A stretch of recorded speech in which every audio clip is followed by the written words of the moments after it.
Welcome to 10,000 Delights. My name's Tank Green, and every other Wednesday I publish a short story inspired by a photo I've taken on a walk. This week's story is a micro-history about the birth of agriculture in Britain and the surprising origin of vegetables. I found the story in Leith Hill in Surrey.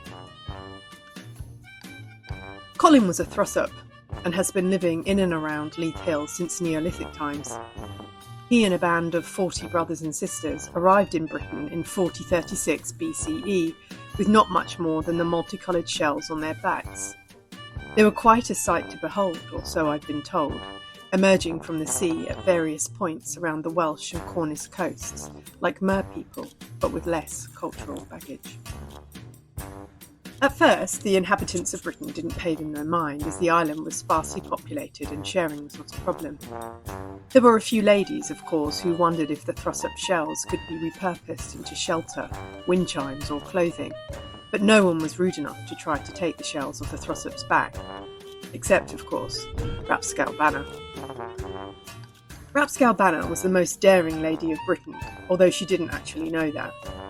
She was referred to locally as the most irritating and likely to get into trouble, albeit with generally favourable outcomes in the end, or trouble for sure. Rapscalbanna didn't care too much about other people's opinions though, and was often away from her community trying out traditional carving techniques on non-traditional objects. It is to her we can thank the performative treasures of ceremonial axe heads, for instance. One day, when Rapscalbanna was out looking for shells sturdy enough to build a display case for her collection of decorative spoons, she came across a broken section of the most spectacular multicoloured Thrussop shell. Until now, Rapscalbanna had not encountered a Thrussop, as the two species had mostly kept a safe and respectful distance. In fact, the Thrussops had retreated into the centre of the island, where the humans rarely ventured. Rapscalbanna's eyes lit up when she found the fragment of Thrussop shell, and she knew instantly that it was just the material she had been looking for. So she scouted about for tracks to follow and eventually located Colin's footprints entering the forest, which was unusually close to this particular shore. For 3 whole days, Rapscalbanna tracked Colin, going deeper and deeper into the interior of Britain and away from the places known to humans.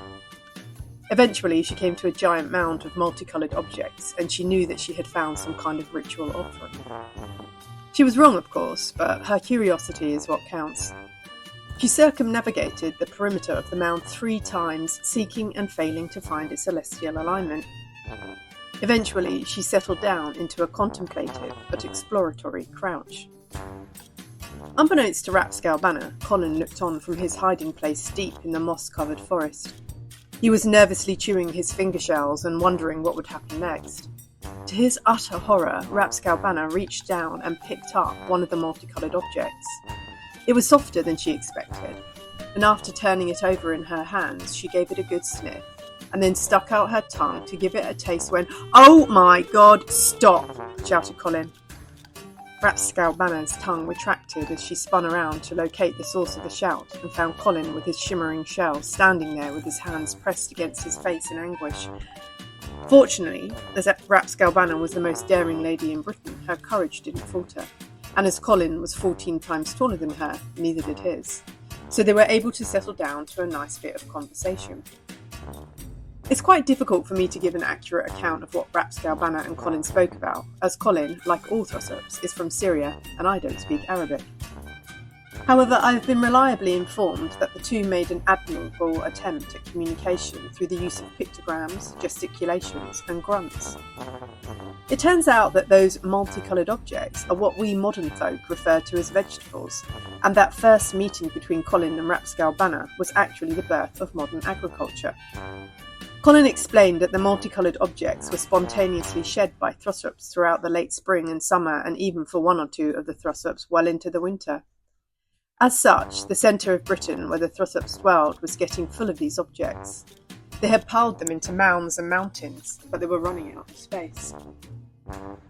Like you, no doubt, Rapscalbanna wanted to know more about the process of shedding, and so Colin let her have a peek under his shell. It turns out that a great variety of plants were growing there, and it was their fruiting and rooting bodies that the Thrussops shed. More precisely, Every bead of Thrussop sweat turned into a seed which burrowed down under their shell, into their soft and protected flesh, and then a plant, as unique to them as our pheromones are to us, would grow. As we know, Rapscalbanna had been tracking Colin for some time and so was not a little bit hungry. She picked up another vegetable, took another sniff, and then asked Colin if he would be amenable to her having a taste.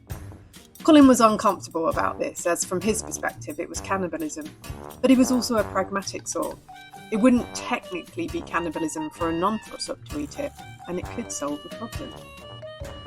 To cut a long story short, after a brief taste testing, our audacious Rapscalbanna saw an opportunity and offered to take the vegetables back to her people.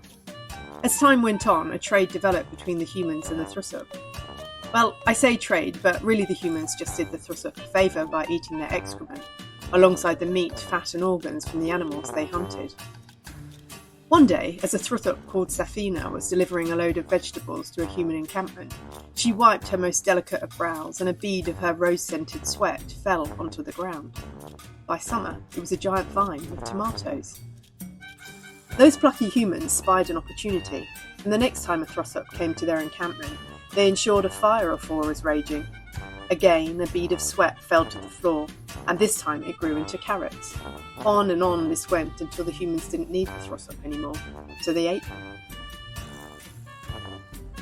Colin is the last of his type. He wanders Leith Hill lonely and afraid, shedding his matter in discreet piles and even artfully sculpting them sometimes to try to prove his worth. I personally found some in Abinger Common, Abinger Bottom and Holmwood. I did call out to him, but he did not come forth, alas, so I could not interview him for this story. Dear Colin, if you're reading this, I'm a carnivore, so you and your sheddings are safe from me. I promise. That was the birth of agriculture in Britain. If you enjoyed it, you can read more fairy and folk tales from my walks on my website at tankgreen.com, where you can also subscribe to my newsletter. Of course, you can also subscribe for a new audio story every other week right here. Thanks for walking with me.